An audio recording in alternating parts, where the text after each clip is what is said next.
Hi everybody, welcome to the very first Q&A on my channel EconplusDal. This all started from Instagram. I put a video on Instagram saying, look, ask me any questions that you want. Loads of people ask questions in the comments, and now I'm going to go through them and give my answers to them. Some great questions here. If you guys aren't following me already on Instagram, make sure you're on it. So many tips and advice I'm giving. For you guys to ask questions as well. It's just open, it's really informal, it's a great way to connect with me, and it's a great way for me to fill any gaps that you might have. I hope you guys find this video really useful. Let's get started straight away. Lucy Thompson asks a great question. When should we use the classical instead of the Keynesian AD-AS diagram, or vice versa? Well, Lucy and everybody else, it doesn't matter at all. Unless the question is specific, that you need to use the Keynesian model or you need to use the classical model. You might get some questions that are very specific, in which case you have to follow whatever they're saying. But if the question is general, then you can use whatever you're most comfortable with.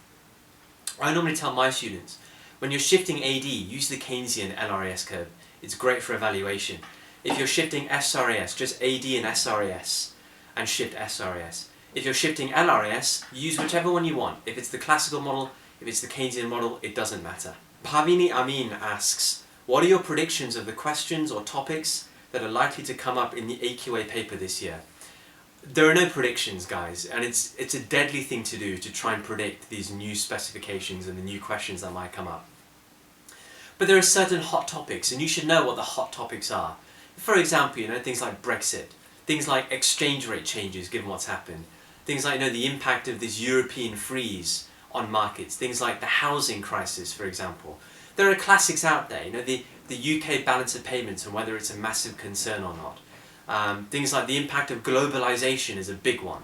So all the big topic areas that you're seeing in the news recently, over the last, I'd say, 2 years, hunt down what those massive topic areas are and study the economics behind them really, really well. Income inequality is another one. I can list endlessly. And do you know what, later, when it comes close to exam season, I'll make a little video on this. But that's a good general technique. If you want to know what kind of topic areas will come up, just see what's been in the news massively over the last 2 years. And that'll be a good place to go. It wasn't just Bhavini that asked this question. For example, Kavir98, you asked this, shout out to you. Naomi asked this question as well, and a few others have also asked this question. Zed, I don't know if that's your real name, but there you go, Zed, that was just for you as well. So lots of you have asked that question, that's my answer, okay? Ralph Abgood. Ralph, you ask, why did your wife ban Showerdal? One word, jealousy. And can you use minimum wage fairly interchangeably with a trade union in monopsony diagram? Absolutely you can, simple as that. Sai Kumar _17, why in contrast to the monetarist/new classical model can an economy remain stuck in a deflationary gap according to the Keynesian model? That sounds like an exam question. I've got a video covering this exactly. Go and look at my classical model video and that answer will be covered 100% for you. M10 Omar, what is economics? Let's just move on, shall we? Jay asks, how did you revise for your A-levels? What was your typical day like? Good question, Jay. When I was studying, it was a very, very intense schedule that I had. I wasn't one of those people that liked rigid timetables. I trusted myself that if I was in the zone to revise, I would work like crazy, very intensely for a huge number of hours back to back. I didn't like the rigidity of timetables because if I wasn't feeling quite on the ball, then I knew that timetables would constrain me and I wouldn't be working productively in that time. So I knew myself, and that's, I think, really important when you revise. Know yourself and work out the best way for you to revise knowing yourself. If that means you like the conformity of a timetable, then make a timetable. But if you're like me and you know how you work, and there are certain times where you just know you're going to be amazingly productive, then don't make a timetable. When you're in that productive phase, maximize the benefit that you have in that phase. Make sure your productivity is really high and beast your revision in that time. That's the best advice I can give you, and that's exactly what I did. When I was in such a productive phase, I used to break up my revision by having a 10-minute break after every hour, going to play some pool, just going to chill out on the sofa, just taking my mind off things for 10 minutes and then going back and starting again. But for me, intense periods of time were very, very useful when I was in a really highly productive phase. But revision has to be personal. Know yourself and build your revision timetables or your revision schedules around knowing yourself. Callum, shout out to you, my friend. What would you say is the most common mistake with 25 markers? I'll give you 3, right? And they all kind of link together. 1 is structure. The structure is messy and hard to follow. But also, depth of analysis and depth of evaluation is often a big mistake. Students feel like they're doing it, and then when they get the results, their marks are terrible. That's because the analysis and evaluation have not been done in depth. Watch my exam technique videos and my essay writing videos especially to understand what depth of analysis and what depth of evaluation actually is. A very similar question from QRSJ: what differentiates an A-star student from a B grade student? What is it you really need to add to get you to those top marks? Well, structure, depth of analysis, depth of evaluation. It's so important, guys. Really make sure you nail that. Akhil Rob asks, will you cover the new spec Unit 4 topics on your channel, e.g. opportunity cost ratios and comparative advantage diagrams? Well, first of all, those topics are already covered on my channel. In fact, lots of you that are asking about topics for me to cover, I've already covered on my channel. Just go and search on my YouTube channel and you'll find a lot of the stuff that you need. All the stuff that hasn't yet been covered, it's going to be there. Trust me guys, it will be there by the time your exams come. So just be patient, it will be there. But a lot of the stuff you guys are asking for is already on my channel. Go and hunt it down and you'll find it. Josh Waite says, it's not a question. That entrance on my Instagram video got me weak at the knees. Well, that was just for you, Josh. That was my exact intention. No. Oh, and can you cover an overview of game theory, please? Lots of you have asked for game theory. I've got an exact video covering game theory when it comes to oligopoly. Go and check that out. All there. Amy Blakeman says, such a beautiful man. You're not the only one, Amy. She also asks, what are your best tips when it comes to revising economics? Top question, Amy. Top question. Of course, you know, you're calling me beautiful. Of course it's going to be a great question. Top tips, 3 things. Have the syllabus in front of you. Get that syllabus online, print it off, have it in front of you. Make sure you have all the notes around what the syllabus asks you to learn. All your notes have got to be perfect. Make sure they are to fill whatever the syllabus is asking you to do. And third thing, past questions. So, you want to learn a topic. Go to the syllabus. What do you need to learn in that topic area? Make sure that you have the notes that can cover that and learn those notes incessantly. Then go to past paper questions and make sure that what you've learned you can actually answer when a question comes on that topic, okay? Shi Hao Wang, how you doing? Nice to meet you, asks, why does competition lower costs of production?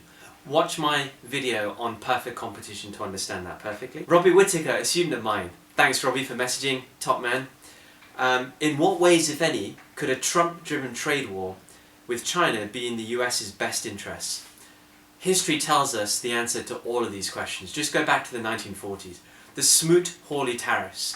They were not in the best interest of the USA. Protectionism reduced growth in the US, increased unemployment in the US. Protectionism doesn't work. Trump is not doing it for economic reasons, right? Simple economics tells us the answer.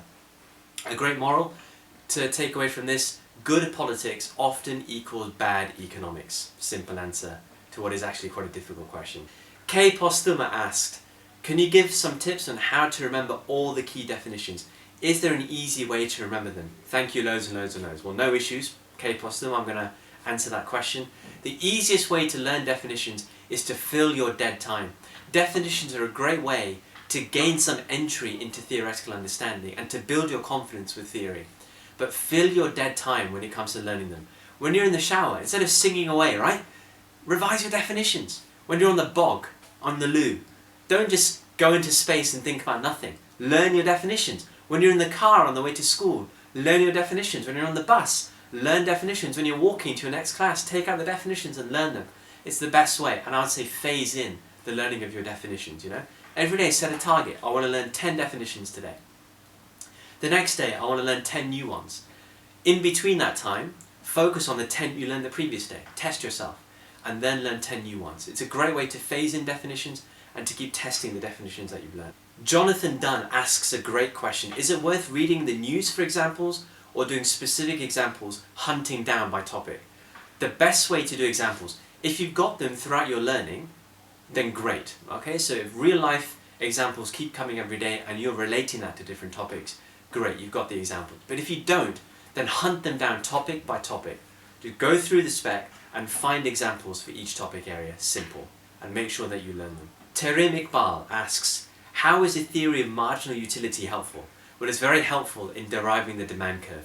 Watch my video on utility theory to understand why it's useful. James Hughes, shout out to you, my friend.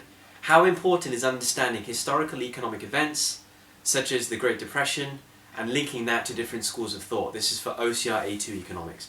Really important, simple as that. Learn it. Very, very important to link historical events to different schools of thought. That's often where they all come from. So definitely learn that. I want to give a shout out to his school, St. John's School in Leatherhead. You say we all love Dal, I love you back. You guys rock, yeah? Love you all. Thanks for the support. Zed asks a very important question. What's the difference between a cyclical budget deficit and a structural deficit? Very important question. A structural deficit occurs when government spending is greater than tax revenue at full employment. When the economy is doing the best they possibly can, there is still borrowing needed to fund government spending. And that's a sign of a chronic problem in the economy. If the government always has to borrow to fund the amount of spending that they're doing in the economy, there is something wrong. Either the tax base is not great enough, or there is too much spending. So structural deficits are quite dangerous, they're quite deadly. Whereas cyclical deficits only occur outside of full employment. So for example, in a recession, naturally you expect government spending to exceed tax revenue because there is more spending on benefits, for example. There is less tax revenue coming from income taxes, for example, from expenditure taxes like VAT, from corporation tax. So cyclical deficits are deficits on top of a structural deficit, or on top of a structural surplus, okay? Karina LKC asks, will perfect competition always result in an efficient allocation of resources? Yes, it will. Jay asks, what was your typical day like when you had A-level exams? Very intense. Pretty much how I revised. Very, very, very intense when I was in the mood. And I knew myself that I was going to be in the mood more than I wasn't going to be in the mood. So it meant that I was revising, 10-hour days was very, very common at least. That was me, in terms of intensity, but then you think of it from an economics point of view, right? If benefit exceeds cost, then 100% do it. Short-term pain versus long-term gain. It's 100% worthwhile to be as intense when it comes to your exams, okay? Don't leave anything in the locker. Put everything out there. Maximize your benefit. Don't hold back. Why would you hold back? It's an irrational decision. Don't do it. That was my typical day when it came to exams. Pretty much from this time up until June, before my final exam finished, I was hammering my revision and spending every possible second focusing on what I needed to do to get the grades I needed to get into university. Don't hold back. Focus, maximize your revision, maximize your benefit. And last thing I want to do, I've been harassed by AJ Franklin to give a shout out to Mr. Rooney, Mr. Robert Rooney. I hear you watch a lot of my videos and you share them with your students. Massive shout out to you. Thank you so much for that. Really appreciate it. And last question, it's not a question, it's just a comment. Amin.S1, why are you a god? Thanks so much for all your questions, guys. Really appreciate it. If you like this, give this video a thumbs up. I'm very, very happy to do more of them if you found this useful. If you've got more questions, write them in the comments. Make sure you follow me on Instagram. That's where I post loads of videos about this kind of stuff. I look forward to doing another one of these in the future. See you later, guys. Thanks for watching.